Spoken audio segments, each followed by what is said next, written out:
Hey everyone, it's Shelby. Welcome back to my channel. Today I'm going to be taking you on a freezer tour. Can you guess how many freezers we have? I bet you can't. I'm going to turn the camera around and explain how our solar system works, because the number of freezers that we have is critical. It was integral part of our solar system. So I'm going to explain that to you, or try to explain it to you how it works, because I get a lot of questions on that as well. Hopefully I can kill two birds with one stone. All right, start thinking of how many freezers we have, but you won't guess. It's kind of crazy. Okay guys, I am not an artist by any means, but this is supposed to be a house. And these are the solar panels on the roof. You normally want a south-facing roof, that's the best. And there's two types of systems. There's an on-grid system and an off-grid system. Basically, in the on-grid system, you enter into what they call a net metering contract. And all that means is, you know the electrical box on the side of your house? It's the meter where they come once a month and they take a reading and they send you a bill. That's just a one-directional meter. When you install an on-grid solar system, they come out and they switch out the meter to what they call a bi-directional meter. So if you're producing more electricity than you use, the meter is able to actually run backward. At the end of the year, the electric company looks to see how much energy you produce versus how much you use. And if you have a surplus, they will send you a check. And if you use more than you produced, you have to send them a check. That's called a net metering contract. Now, if you will lose power if, like, there's a power outage in your city. Having this type of system, you're not going to have electricity in a power outage type situation. So what some people do is they put a generator in, and when they lose power, it's a whole house generator. It kicks on and it runs constantly, runs 24/7 until the power is restored. The disadvantage of this type of generator is it uses a lot of fuel. Okay, so that's like the gist of an on-grid situation. Now, an off-grid solar is just what it says.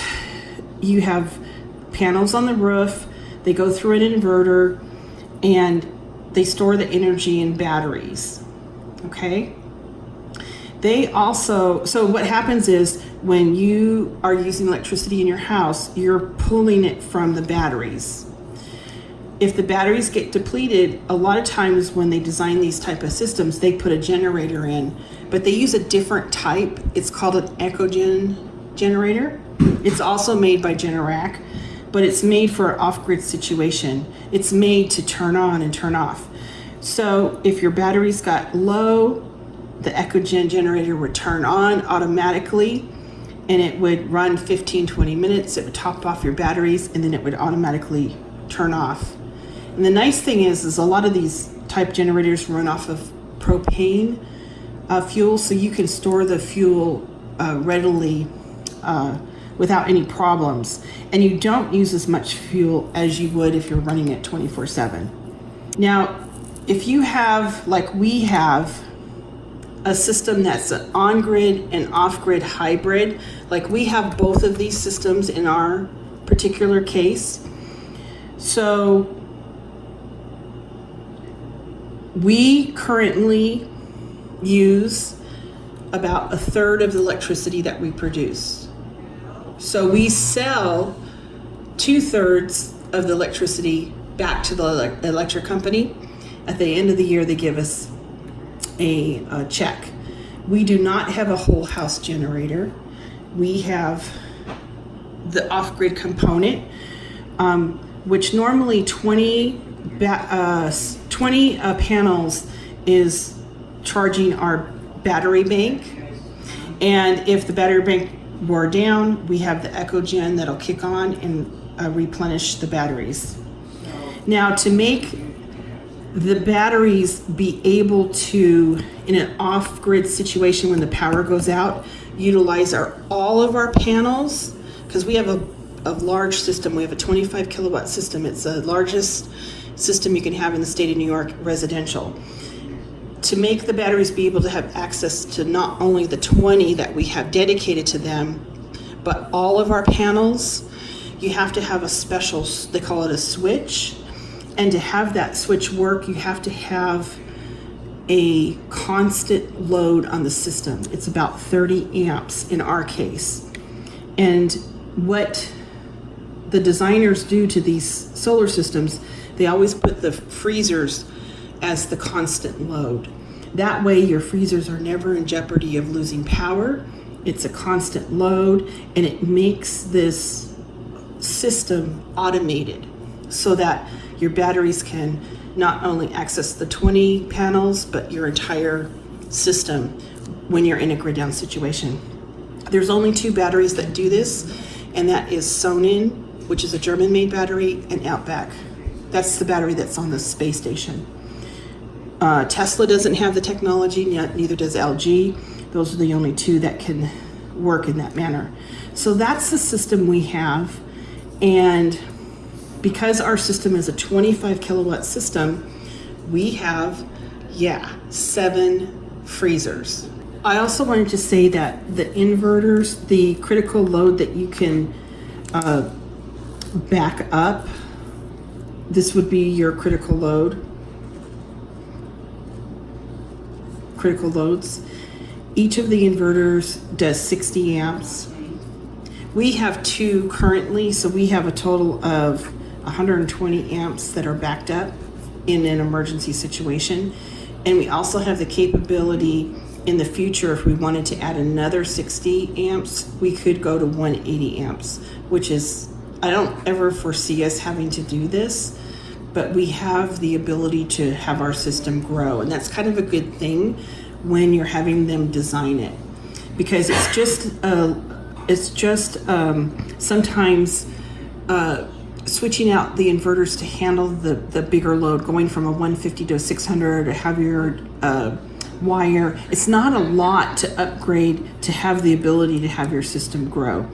And when I'm talking critical loads, I'm talking things like in a grid down situation, you would want your freezers, your 30 amps worth of freezers, and then your well pump, your heater, your air conditioner. Basically on 120 amps, we can run our whole house. We wouldn't even know that the power is out. But we have the ability to go to 180 if we add another inverter. So in the future, we may do that as our homestead grows. You know, we get a Tesla charging station, we put more landscaping in, that kind of thing. We might do it. But for now, we have the ability to back up 120 amp critical load. So I hope that explains why we have 7 freezers. So did anybody guess 7 freezers? When the engineers that designed the solar system told us that we had to have 7 freezers to make the whole thing work, we thought the guy was cuckoo for Cocoa Puffs. But as it turns out, when you purchase a whole cow, like we have a farmer 3 miles down the road, he raises grass-fed, happy beef cows. You should see their farm. It's pretty amazing. And we've purchased from him before, but it takes up 2 freezers. And when Ken placed that order for pork that one year, 2 freezers. So having 7 freezers, you know, you could easily fill them up if you place a whole animal order each year. We haven't filled up the freezers, probably only halfway full, I would estimate, but I guess it allows us to have that lifestyle where we can purchase whole animals in the future. We didn't this year, mainly because there was such a horrible feed crop, the corn, all of the different feeds just kind of didn't get planted this year. So there's a lot of cattle farmers that are sending a lot of their stock to market. They're trying to make their herd smaller to kind of survive economically, having higher feed prices. We saw this in 2008 when they had that 2 years of drought. And right now, I don't know if you guys have noticed, but the prices of meat, I mean, you can catch some really good sales right now, cheaper than you can buy like the whole beef, the whole animal. So that's why this year we did not purchase whole animals. We just kind of picked and choose things that were on sale. Like for example, the $1.88 eye of the round. You can't even beat that price. Like, it's crazy. But if you guys haven't stocked up your freezer with proteins, I would highly recommend it, because once the surplus that is in the market right now is gone, the prices are going to go for a while. For beef, it will take 3 years to kind of start rebuilding their herd, because they have to have the mama pregnant, give birth to the calf, and then it takes 2 years to go to market. So don't expect prices to stay this low very long. I would definitely take advantage of them. All right, let me get this camera turned around. I'm gonna go out to the freezer and show you what we got. And yeah, let's do this tour. The inverters I was telling you about, we have 2 of them, and we have the ability to grow and have the third one for 100 amps of. And then these are the battery bank we have. All right, over here we have 7 freezers. It's kind of crazy. These freezers have been running on batteries since we put our system in. Doesn't cost us anything. They're not in jeopardy of losing power. So how I organized them is I did a beef freezer. This is the beef freezer. And my strategy, knowing that beef prices would be pretty good for a while, I went for the more expensive cuts. I have standing rib roasts, the filet mignons. Do you guys remember when I got the filet mignons at such a great price? I do have hamburger meat. There's more filet mignon in here. I have, I guess those are T-bone steaks. These are my eye of the rounds. I had 4 and I purchased 8. They were $1.88 a pound. And my son picked up a whole box of them, and then I picked up 8 more. But we ended up donating those to the food bank. I think there was 22 of them. And you should have seen their faces, oh my word. We've been involved in the food ministry since 2003, and fresh meat and produce is something they don't get very often. In California, I'm not going to pull this drawer out because it's kind of full. We had a little orange tree, and in December we would take probably about half of our oranges into the food bank, and you'd think that they just won the lotto or something.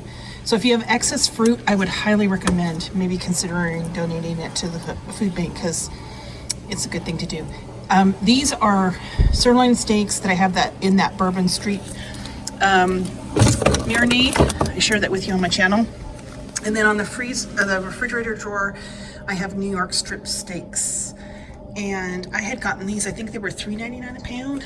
So there's good prices to be had on some of the expensive cuts, and that was my strategy. The second freezer is kind of empty. I just have these 6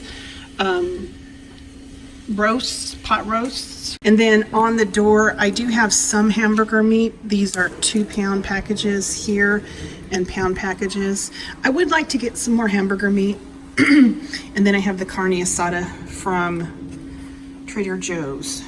So this freezer, I have a lot of space available. I could fill it with more hamburger if I can catch a good sale. Because like I said, the prices are good now. They're going to go up. Our poultry freezer, I have some turkey breasts, and I like to cook them. In fact, this week I'm actually cooking one in the crock pot. And then you put it in the fridge overnight, and it makes it real easy to slice for sandwiches. With Thanksgiving coming, you know, you could get a good sale on those. I have some whole chickens. I stocked up on that butter when it was on sale. And this is one of my favorite things to do for freezer prep. I take chicken and I cut it in like cutlets and put it in different marinades. Like I have tequila, lime chicken, chicken shawarma, teriyaki chicken, Thai coconut chicken, just, you know, like a whole plethora of different marinades.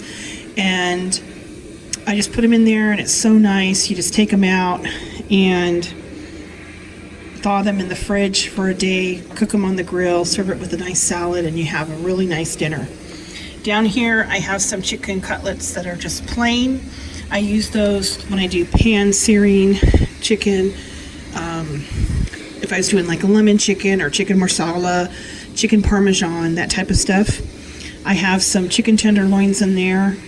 And then I have some ground turkey, which I think I'm going to use up because I really don't use it that much. I do have it, but I'm going to use that up. And I think I'll probably cook this turkey when my brother comes down. And then when Thanksgiving comes, I'll have room to put 2 turkeys in the freezer. On the door, I have acai packets. Blueberries, those were from Willie's Farm. We went and picked those. I did some pumpkin puree, some cranberry sauce. And then I have some Cornish game hens. I do want to get 10 more Cornish game hens. And I have some turkey stock. And I have a little bit of chicken stock up here. I want to get the stock canned, and that'll give me space to put the Cornish game hens. You can see that these freezers kind of fill up pretty quickly. And you know, at Thanksgiving time, it's like they just about give you away the turkeys. It's a cheap, definite meat. In this freezer, I have pork. I have 12 pork butts. And then I have some hams. I love both of those cuts. I have some ribs. This is an excess. I had gotten it for 99 cents a pound. I got 3 extra, more than I probably should have on hand. So I'll try to use those up pretty quickly. I have more butter, more ham, pork loin, and then pork tenderloin down there. On the door, I just have Italian sausage. And I could use more Italian sausage because I use it just about every week. But you can see, you know, the hams take up a lot of room, but you can get 2 or 3 meals out of those and eat ham sandwiches all week long. So that's our pork freezer. This freezer, we have a lot of bacon, and I'll probably get a little bit more bacon, sausage, because we didn't put an order in for pigs this year, and breakfast sausage. I have more butter, and I have these shelves open for, I do want to get the center cut pork chops from Costco next time we go, and then I'll have 2 shelves up here to do breakfast items. Like I want to do some holiday baking, bake some muffins. I have a lemon cake kind of thing. The Pioneer Woman's cinnamon rolls are good. You could make them and put them in here and then take them out and thaw them and then put them in the oven and bake them. They turn out really good. And then I have a breakfast casserole dish that you can put in here before you bake it. And so I want to get those 2 shelves kind of with breakfast stuff. On the door here, I have some brats and hot dogs. I need to get more of that. And I have some ham hocks. And like I said, I probably should put this here on this shelf. That's kind of like my intent, the breakfast sausage. And that'll free up some room for hot dogs and brats. Down at the bottom, I have pepperoni and cheese for making pizzas. That's another item I want to get to pretty quick and get in the freezer. Now I have about 3 pounds of pork. I don't use it very often, but that's probably enough for me to have on hand to make it through the year. So this is kind of a work in progress. I need to get the pork chops, get busy, get those items made and in the freezer, stock up a little bit more on the breakfast sausage. And I'd also like to get some orange juice on the shelf over here. And that's the second pork freezer. Kind of a a hodgepodge. I have lamb chops down there, whole leg of lamb, and then the boneless lamb. And our family loves lamb. I buy it when it's on sale, and if you guys use those food saver bags, or if it's packaged like this, it lasts really well. I think the food saver bag says it lasts 5 times longer than normal. This is some of the tomato sauce that I canned part of it, and I put part of it in the freezer. So normally that wouldn't be there. I just got tuckered out that day when I was canning it, and I thought, I'm just sticking it in the freezer. And then up here, I intend on having fish. Ken is going salmon fishing here pretty quick in the next couple weeks. And we go fishing in Cabo for mahi-mahi and tuna. The last time we went, we got 4 tunas, and we got 2 mahi-mahis. So I'm hoping that the next time we go, we can fill that up. And then on the door over here, we have some duck breast, duck confit, and duck fat. So this is kind of like the fish, duck, lamb freezer, I guess. I don't know. This has just become a hodgepodge freezer. Down below, and I'm sorry for the noise, Ken is pressure washing cars right now. Down here we got some pot stickers. I'm going to give my hand at trying to make them homemade. I got a recipe from a friend of mine, and she even gave me the little tiny rolling pin that you do it, and the recipe and stuff. So I'm going to try that, but the kids really love those, so I try to keep them on hand. That's kind of like one of our little convenience foods. And then I ordered the hatch chilies this year because my garden failed. It was an epic fail this year. All I grew was weeds. I couldn't get my seedlings in. It was too wet. This was some of the U-Pick bell peppers. I did some of them in strips, some of them in chunks, so I can use them throughout the year. I'd like to get some more frozen vegetables on these 2 shelves. Up here I have compound butters. I need to do a big batch of garlic butter, and I want to make some pesto. And then up top there I have, like, it's so attractive, carcasses from chickens to make chicken stock. And then over here on the door I have, this is actually beef stock. When we had that beef cow the last time, I cooked this down really concentrated. It's almost like a demi-glaze. And what I need to do is I need to reconstitute it with like 10 times as much water and get it canned. So I got all this. This is all like beef. I'm gonna get it on the shelves and out of the fridge. I have some Parmesan cheese and a couple little straggler things from Trader Joe's. When those are gone, I'm not gonna replenish that. I do have some phyllo shells and phyllo dough. I'll probably get some puff pastry to have in here, especially going into the holiday season. And this is some crab apple jelly that I just froze. I canned a little bit of it. I got tired, and that was when I was canning all those tomatoes, and I did that. And there's some honey butter and maple butter and that kind of stuff. So that's this freezer. I really want to next year show you all the vegetables we grew. It didn't happen this year. But if you've never made compound butters, you can make compound butters of any way you want. Like this one has ginger, garlic, shallot, Thai chili, cilantro, lime zest. You know, just put a big hunk of that in the pan and fry up some veggies. Stir fry some veggies, put it over some rice. Hey, it would taste good. I have some dill butter here for fish, the bistro butter for roasted chickens, and this is really cool too. There's raspberries and blackberries, and you just barely use the paddle to just like mix it so that the areas still stay whole. You can put it on pancakes and waffles, and it gives that freshness in the middle of winter. I have all kinds of compound butters. It's one of my favorite things to do. Normally I have a big stack of garlic butter here. I'm slacking, I gotta get busy. I need to make pesto, but that's this freezer. So you can see, you guys probably thought 7 freezers, this lady's nuts, but it fills up quick. Especially, hopefully having a garden, I can fill up this next year with stuff that we actually grew. But anyway, that's the tour of our 7 freezers. So how do I inventory this? I use this freezer inventory. It's from organizedhome.com, and I just have one of these sheets for each of the freezers. When I use something, I'll just go in here and put an X on it. And it's just a simple method for keeping track of everything. I have this in my food menu plan binder.